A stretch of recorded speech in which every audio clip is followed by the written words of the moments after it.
É claro que, ao longo da história, nós vemos inúmeros momentos que são cruciais, que são verdadeiros divisores de águas. E o Brasil passa hoje por um grande divisor de águas. E não estou falando da pandemia. A pandemia é um divisor de águas para o mundo, porque é muito curioso como as coisas aconteceram. Houve uma construção de mentiras de todos os lados, amparada especialmente pela grande mídia, mas é claro que a grande mídia não tirou isso de sua própria cabeça, ela foi paga por alguém. Então, nas grandes indústrias farmacêuticas, especialmente os grandes produtores de produtos farmacêuticos, estão por trás disso tudo. E junto com eles, alguns grandes líderes políticos que têm a ânsia, a gana da dominação. Mas o que eu quero falar é a respeito da política brasileira. Estamos no ano de 2022, especificamente em janeiro, finalzinho de janeiro já, hoje é dia 15, 14 de janeiro. Então nós estamos do meio para o fim já de janeiro, o tempo corre, o relógio não para de bater e nós estamos vendo que estamos muito longe de conseguir amadurecer enquanto eleitores. Sim, é fato. Nós temos aqui inúmeras pessoas que estão totalmente perdidas e, principalmente, porque são analfabetos políticos. Mas esse era o objetivo da esquerda. O objetivo da esquerda é transformar a todos em analfabetos, os que eles não podem transformar em analfabetos e também não podem matar. Então, o que ele faz? Ele desacredita, ou seja, ele faz a tão famosa destruição de biografia. Ele destrói a pessoa de tal forma que se a pessoa falar alguma coisa, ninguém acredita. Além de implantar a mentira na boca de todo mundo, fazendo com que essa mentira, repetida 1000 vezes, acabe por se transformar em verdades. Então nós vimos que tem muita mentira circulando e o povo engolindo como se aquelas mentiras fossem fatos. Não são fatos, são apenas fita, e como fita deveriam ser consideradas. Nós ainda não completamos a primeira etapa da transição do governo que foi criminoso e corruptocrata, o governo do PT, para um governo que até agora me parece bastante interessante, ou, quando muito, pelo menos não tão melífluo quanto o outro. Mas observem que nós estamos nos primeiros 4 anos e já tem gente querendo colocar um filhote de tucano com voz de marreco no lugar do único homem que foi capaz de peitar o sistema delinquente que toma conta de nossa nação. Observem que, até poucos dias atrás, ninguém peitou o Rede Globo. Aliás, nem agora ninguém peita a Rede Globo. O único que de fato peitou a Rede Globo e vem peitando a Rede Globo e a grande mídia, os grandes jornais, os donos do império da comunicação, foi o Bolsonaro. Ninguém mais fez isso. Ninguém teve a ousadia de aparecer em público sabendo que ia ser defenestrado, sabendo que Bonner e Renata iria destruir a reputação dele ao vivo e a cores para todo mundo ver. Ele foi naquela entrevista, Bonner tentou derrubar ele e ele fez uma perguntinha, não foi bem uma pergunta, ele respondeu ao Bonner e à Renata de uma forma tal que ele acabou com a entrevista e sem se retirar.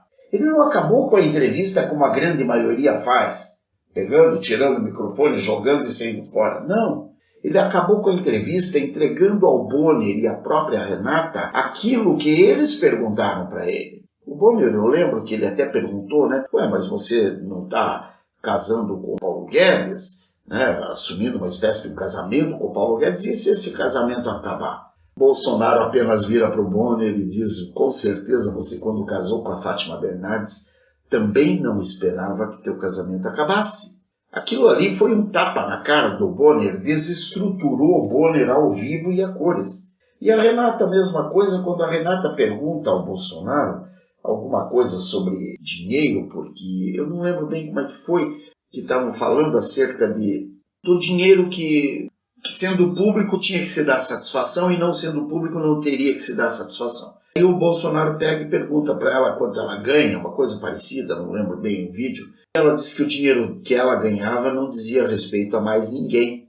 Ele disse que dizia sim, porque era dinheiro que vinha de fonte pública. E de fato, então ele desmonta tanto o Bonner quanto a Renata em público, ao vivo e a cores. Então ele desnuda o sistema midiático e mostra a fragilidade desse sistema, coisa que ninguém nunca pensou antes. Então agora colocar o ovo em pé torna-se fácil. Agora surge o marrequinho, aquele marrequinho que está andando por aí, que tinha uma biografia, aliás era a única coisa que ele tinha. Ele tinha uma biografia. Por que eu digo a única coisa? Porque vocês observem que depois que ele perdeu a biografia dele, ele foi ser inclusive blogueiro do próprio antagonista que quase destruiu ele. Ou seja, nós percebemos que o cara nunca foi nada nem ninguém. Porque uma vez que eu tenho alguém que tenta me destruir, jamais eu iria aceitar e trabalhar para essa pessoa. Assim como ele foi aceitar um trabalho para a recuperação da Odebrecht. Ora, mas foi ele que prendeu o dono da Odebrecht. Foi ele que disse ao Brasil e ao mundo que o dono da Odebrecht era criminoso e que a Odebrecht estava sendo criminosamente administrada. Ele vai trabalhar ali, desculpa, ele rasgou a biografia dele. Melhor, ele não rasgou, ele usou a biografia dele como qualquer outro que visse um papel higiênico teria usado. Limpou a própria bunda com a biografia dele. Mas pior ainda do que isso é o que ele vem fazendo. O STF vem a todo instante tirando-lhe a autoridade que ele teve quando ele mesmo colocou na cadeia Lula e a turma, a caterva. Essa caterva presa chegou a devolver bilhões para os cofres públicos. E o STF está dizendo que não tem mais nada, não tem mais problema nenhum, só está faltando agora o STF mandar o governo devolver aquela grana toda que aquele pessoal devolveu aos cofres públicos. Porque o resto já fez. Já disseram que não, que estava tudo errado. O Marreco não tinha autoridade para fazer nada daquilo. Então, se o Marreco não tinha autoridade, tem-se que indenizar PT, e a turma e a caterva toda que foi presa. Tem todo mundo que ser indenizado, gente. O STF está provocando uma indenização tão grande que sim, vai levar o país à bancarrota. Ora, o que é isso? Mas essa figura, esse Marreco, ele enganou o Brasil inteiro da cadeira de um tribunal importante na capital do Paraná. Afinal de contas, ele era um juiz federal. Nós podemos lembrar que o Moro, como é chamado o Marreco, ele não traiu o Bolsonaro. O Marreco traiu o Brasil inteiro. Pois se ele prendeu o apedeuta sem que crime houvesse, quem é que vai pagar a indenização ao Molusco? Não só ao Molusco, mas a toda a caterva que ele prendeu. Então observem que é muito sério o que está acontecendo sob as barbas dele e sendo assinado por ele, porque ele está lá de abraços e beijos com o próprio STF, que por algumas vezes chegou a aceitar e a anuir com a prisão do apedeuta e etc. Tudo bem, mas na época que prenderam o apedeuta, eles tinham medo dos militares, por causa daquele Twitter do general Vilas Boas, né? Ah, entendo. Aquele Twitter do general Vilas Boas permitiu que o Marreco prendesse o apedeuta e o STF desse aval. Porque se não desse aval, eles tinham medo de ser presos por um jipe e um soldado, né? Bom, mas vamos lá, a onça ia beber água. Agora você, meu ilustre amigo, que pensa, ou pelo menos que pensa, mas não vê a armadilha que esse Marreco representa, porque o papel principal dessa figura é de apenas tirar alguns votos do Bolsonaro, ou seja, dar um ar de terceira via no meio político, a fim de conduzir a eleição ao segundo turno. Quando chegar ao segundo turno, só poderá chegar com dois nomes, Bolsonaro e o meliante. Aquele, o ladrão, o cara que hoje desfila. Antes ele foi preso por causa de um triplex, ele foi preso por causa de, maracutaias tremendas. Só que agora ele desfila num iate que vale 5 milhões. De onde surgiu aquele iate? Ah, é de um amigo. Esqueci que até a mulher que ele tem, quem dorme com ela deve ser um amigo. Quer dizer, é tudo perfeito, tudo de acordo.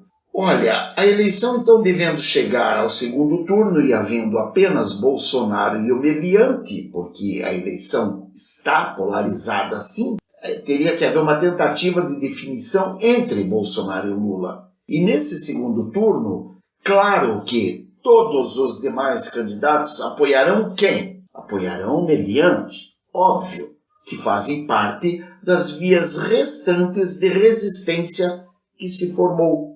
Só que o que o Marreco não contou foi que, por que ele fez tudo isso de prender o meliante lá atrás?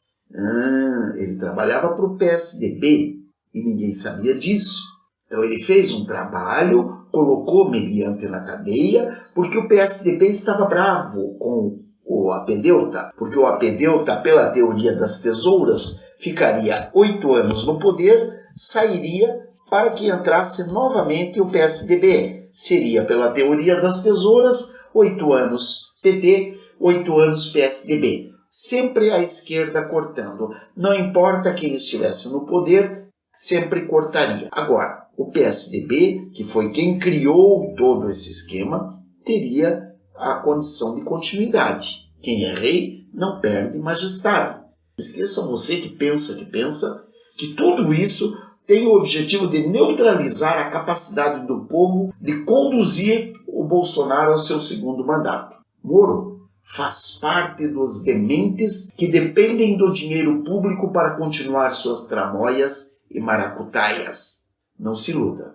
O ex-juiz Sérgio Moro não está aceitando o dinheirinho do Podemos, ele recebe quase 30 mil reais por mês. Ele não está aceitando isso à toa. Ele está fazendo isso porque ele é um empregadinho da classe privilegiada que já afundou o Banestado, a Petrobras, os fundos de pensão e agora querem voltar ao poder para terminar de tomar conta das riquezas naturais do Brasil, como foi feito em Cuba, Venezuela, Argentina, Coreia, etc, etc, etc, etc. Você quer isso para o teu país? Você quer isso para o teu filho, para o teu neto? Muito bem, pense nisso. Que Deus te abençoe, proteja, guarde, liberte e restaure. Em nome de Jesus. Beijos. Bye. Fui.